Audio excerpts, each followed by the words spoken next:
반갑습니다, 여러분. 일일텐을 통하여서 여러분을 만나는 이 복된 시간, 하나님의 영이 우리 가운데 충만하기를 간절히 바랍니다. 오늘은 사무엘상 11장입니다.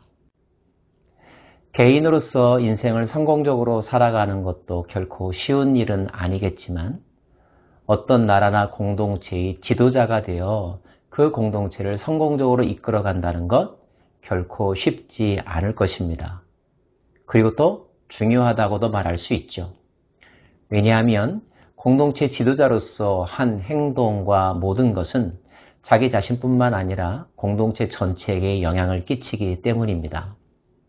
그래서 사람들은 좋은 지도자를 찾기 위해서 고민하고 찾고 또 노력하기도 하죠. 지도자가 되고자 하는 마음은 다 있지만, 그러나 마땅한 지도자가 되는 것, 이것이 중요한 일 아니겠습니까? 10장에서 우리는 사울이 사무엘로부터 기름 부음을 받고 또 많은 사람들 앞에서 왕이 될 것을 선포하는 장면을 함께 살펴보았습니다. 하지만 이것은 엄밀하게 말하면 정식으로 왕이 되었다기보다는 왕이 되어야 한다라고 하는 예고적인 선언에 불과하죠.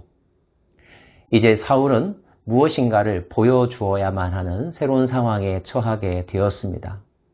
그가 과연 지도자의 능력과 자질을 갖추고 있는지 개인적으로도 그러하고 객관적으로도 검증되어야 하지 않겠습니까?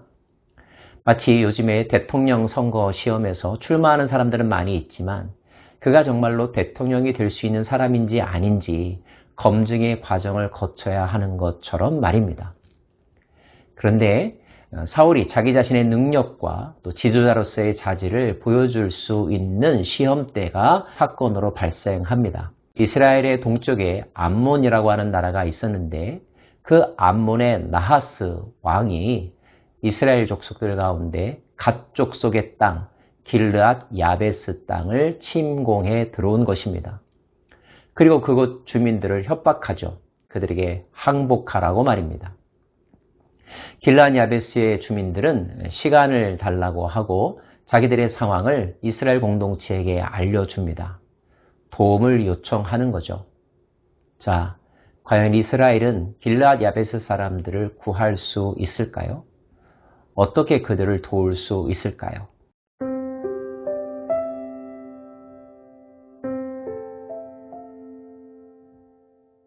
때로는 시대가 영웅을 낳는다는 말이 있죠.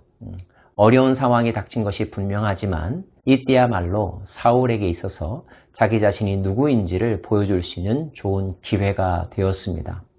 물론 그런 것을 의도하고 이런 사건이 일어나기를 기대했던 것은 아니었지만 말입니다. 결과적으로 암몬 사람들은 이스라엘에 의하여 패배하고 물러갑니다. 이 일에 큰 공을 세운 사람이 바로 사울이죠. 사울은 이 전쟁의 승리 과정 속에서 적어도 세 가지의 모습을 보여주는 것 같습니다.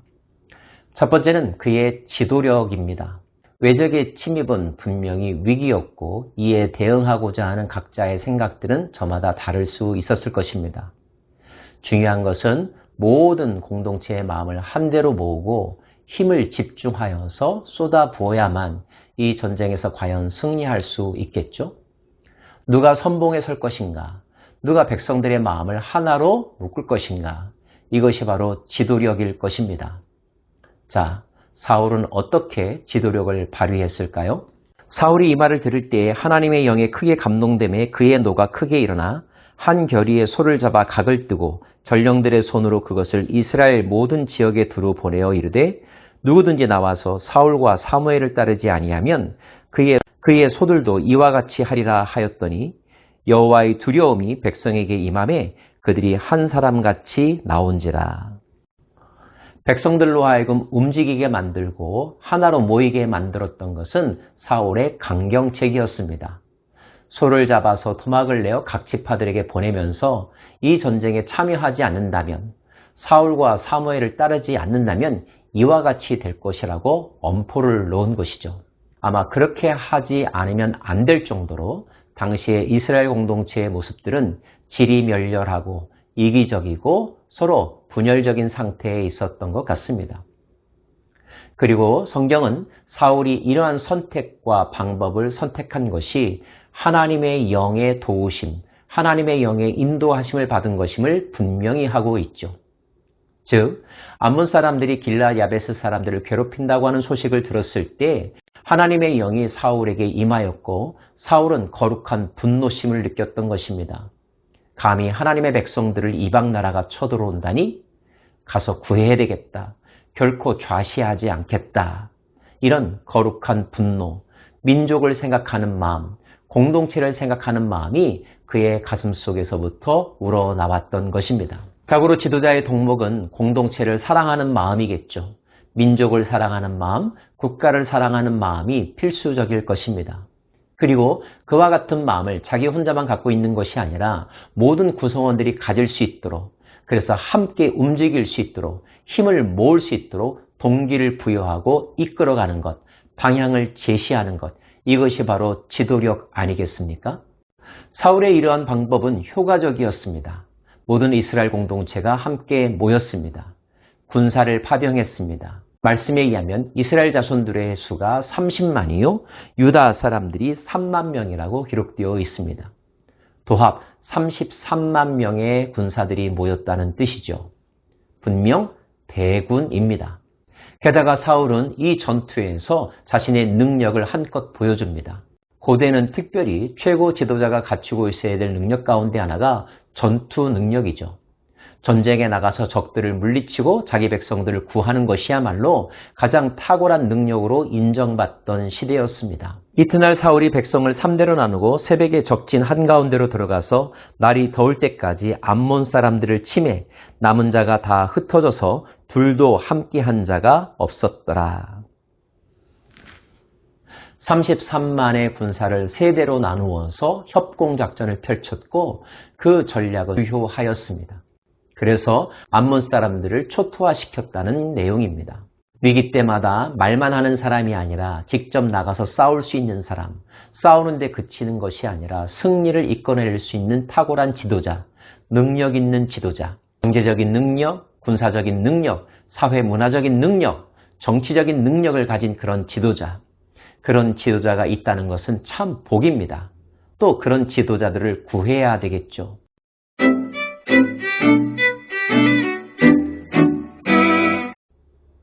이 승리 과정에서 사울은 또 하나의 지도자로서의 귀한 덕목을 보여줍니다. 그것이 무엇일까요? 전쟁에서 승리하여 돌아왔습니다. 사울과 함께 전투에 참여했던 사람들은 의기양양했겠죠? 뭔가를 과시하고 싶었을 것입니다. 그들이 사울에게 말합니다. 당신이 왕이 된다고 했었을 때에 당신이 자격 없다고 말했던 사람들, 조롱했던 사람들, 그 사람들에게 본때를 보여주십시오. 당신을 반대했던 사람들을 숙청하십시오. 이런 제안을 한 것입니다. 여러분들이라면 어떻게 하겠습니까? 그때 사울이 이렇게 반응합니다. 사울이 이르되 이 날에는 사람을 죽이지 못하리니 여호와께서 오늘 이스라엘 중에 구원을 베푸셨음이니라. 사울은 제안하는 참모들의 의견을 거절합니다. 그리고 자신을 반대했던 사람들을 포용하는 모습을 보여줍니다. 이 포용력, 믿음으로부터 왔음을 알 수가 있습니다. 사울은 그 전쟁의 승리가 자신의 능력과 탁월함 때문에 주어진 것이 아니라고 고백하고 있습니다. 하나님께서 우리에게 승리를 주셨다라고 고백하고 있죠. 하나님께서 승리를 주신 것이라면 자기를 드러낼 필요가 없고 자기가 그 전쟁에서 쏟은 노력에 대하여 대가를 반드시 챙겨야 될 필요가 없습니다. 왜냐하면 하나님이 그 모든 것을 가지실 수 있는 분이시니까요. 이러한 마음은 관용으로 나타나고 포용력으로 나타나는 것입니다. 정적들을 제거하는 것도 분명 능력이겠지만 정적들을 포용하여 자신의 편으로 만들 수 있다면 이것이야말로 탁월한 지도력이 아니겠습니까? 적어도 사울은 이 모든 과정에서 겸손함과 포용력과 용기와 국가와 민족을 사랑하는 마음을 보여줍니다. 지도자로서 손색이 없는 모습을 보여주었다는 뜻입니다. 결국 이 문제를 해결하고 나자 사무엘은 때가 되었다고 판단합니다. 사무엘이 백성에게 이르되 오라 우리가 길갈로 가서 나라를 새롭게 하자.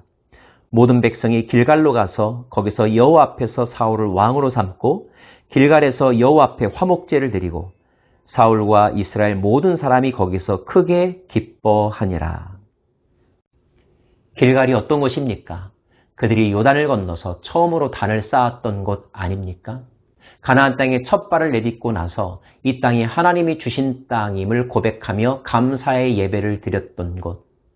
그곳에서 이제 사울을 왕으로 세움으로 나라를 새롭게 하는 일을 시작한 것입니다. 바라기는 그 나라가 정말 꿈꾸었던 대로 올바른 나라, 하나님께서 보시기에 기뻐하는 그 나라 되기를 간절히 소망해 봅니다. 미국은 새로운 대통령이 선출이 되었고 대한민국은 내년도에 새로운 대통령을 뽑아야만 한다고 합니다. 누구나 다 지도자에 대해서 생각하는 시기입니다. 지도자의 능력, 지도자의 덕목, 지도자의 신앙, 지도자의 수준이 곧 그 공동체의 수준이다라고 하는 말도 있습니다.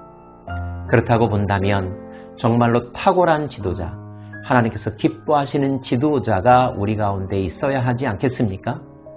그런 지도자를 달라고 기도하고 이미 지도자가 세워졌다면 우리의 지도자가 그런 지도자가 되기를, 그리고 그런 지도자가 될 수 있도록 돕는 역할을 온 국민들이 함께 잘 수행할 수 있기를 위해서 기도하는 저와 여러분 되기를 바랍니다.